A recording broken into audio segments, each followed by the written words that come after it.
Our temples do not belong to us. I am not being rhetorical here. This is a statement of fact. Hindu temples have been usurped by the very institution that is duty bound to protect the freedom of religion, the Indian state.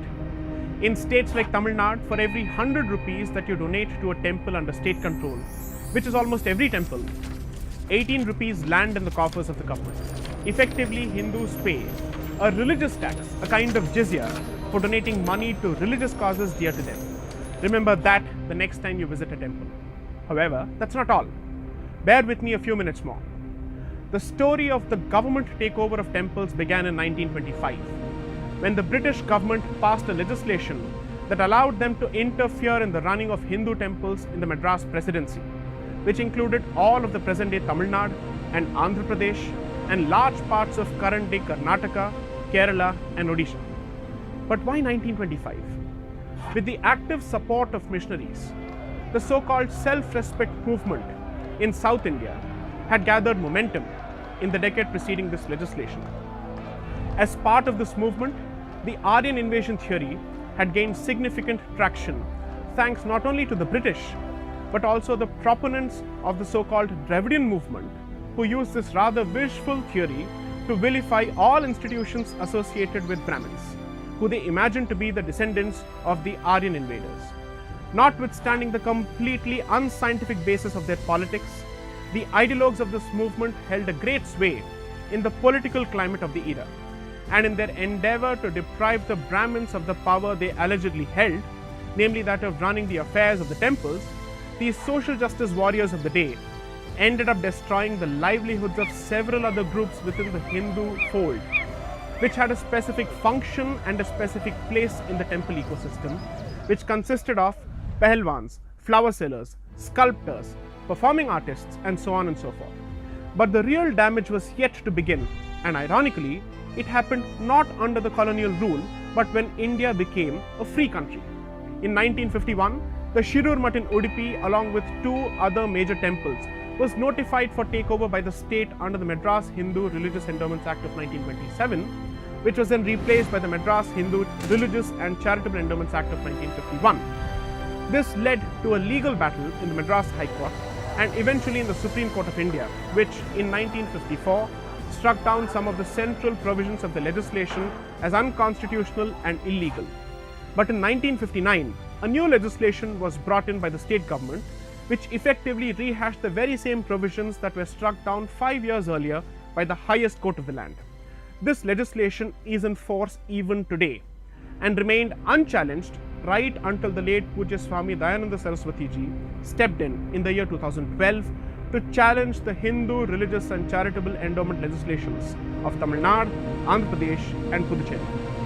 What is important to note is that the presence of such Hindu-centric legislations is not limited only to the southern states. Bihar, Himachal Pradesh, Uttar Pradesh, Odisha and Maharashtra too have legislations which control Hindu temples. Despite this, prior to Swami Dayananda Saraswati, barring an exception here or there, no one from the Hindu society deemed it fit to challenge this blatant takeover of their religious institutions by the state, which is a violation of their fundamental rights. The legendary apathy of the modern Hindu was on glorious display. Since 2012, the petition filed by Swamiji has been languishing in the Supreme Court, and the court hasn't had the time to look at it, while it seems to have had all the time in the world to take up cases like triple talaq. As a result, over 34,000 temples just in the state of Tamil Nadu are in a limbo, and devotees are waiting for justice to be delivered someday.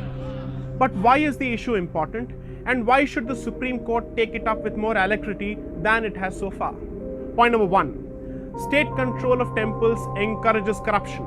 In 2017, the Madras High Court delivered a judgment which was a scathing indictment of the manner in which the Tamil Nadu HRC department and state police officials were hand in glove with thieves of temple heritage and jewels.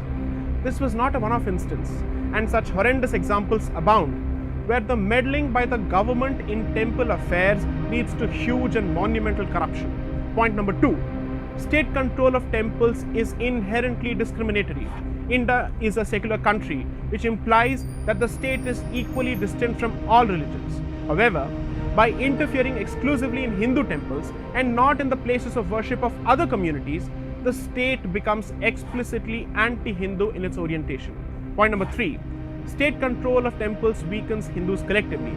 The Devaswam minister of Kerala took a lead role in the beef festival and is presiding over the institutions of that state. It was recently found that close to 40 employees of the Tirupati Devasthanam are non-Hindus, including the top executive who is a Christian. It is inconceivable as to why matters of a certain faith would be allowed to be managed by those who profess a different faith. Also, which non-Hindu religious institution permits a Hindu to preside over its affairs? Point number 4. State control of temples facilitates conversion. Because of the infiltration of the temple management by non-Hindus, the traditional ecosystem consisting of various castes and communities has broken down, and the people specializing in certain roles, such as sculptors, have suffered financially and have thus been made more vulnerable to predatory proselytization. Point number 5. Temples lose real estate under state control. Almost every other week, a case of temple land being taken over for other purposes, including hostile takeover by other religious groups, is reported in local media all over the country, but never acquires the dimensions of national news. From 1959, at least 47,000 acres of temple land have been alienated from temples of Tamil Nadu alone without so much as a whimper from anyone. Point number 6. State control of temples brings a bad name to Hindus. Many of the temple practices that embarrass well-meaning Hindus, like darshan queues based on payment, are practices introduced and actively sustained by the government without the consent of the community, and Hindus take the blame for it. By imposing itself on the day-to-day functioning of temples, the state has ended up smothering the cultural life of India and thus has alienated Indians from their own roots. Temples have been made subservient to the state on the pretext of corruption in the traditional management structures consisting of members of local Hindu communities. While one may grant the benefit of the doubt to the state's intentions, it is pertinent to ask the following questions.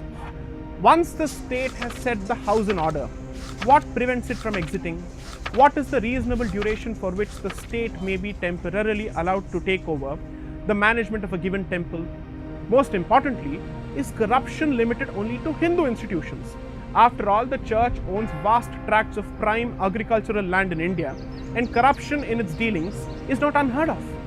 Why then are temples singled out in such a shameless manner? The temple happens to be the first choice for an average Hindu in spiritual and religious matters.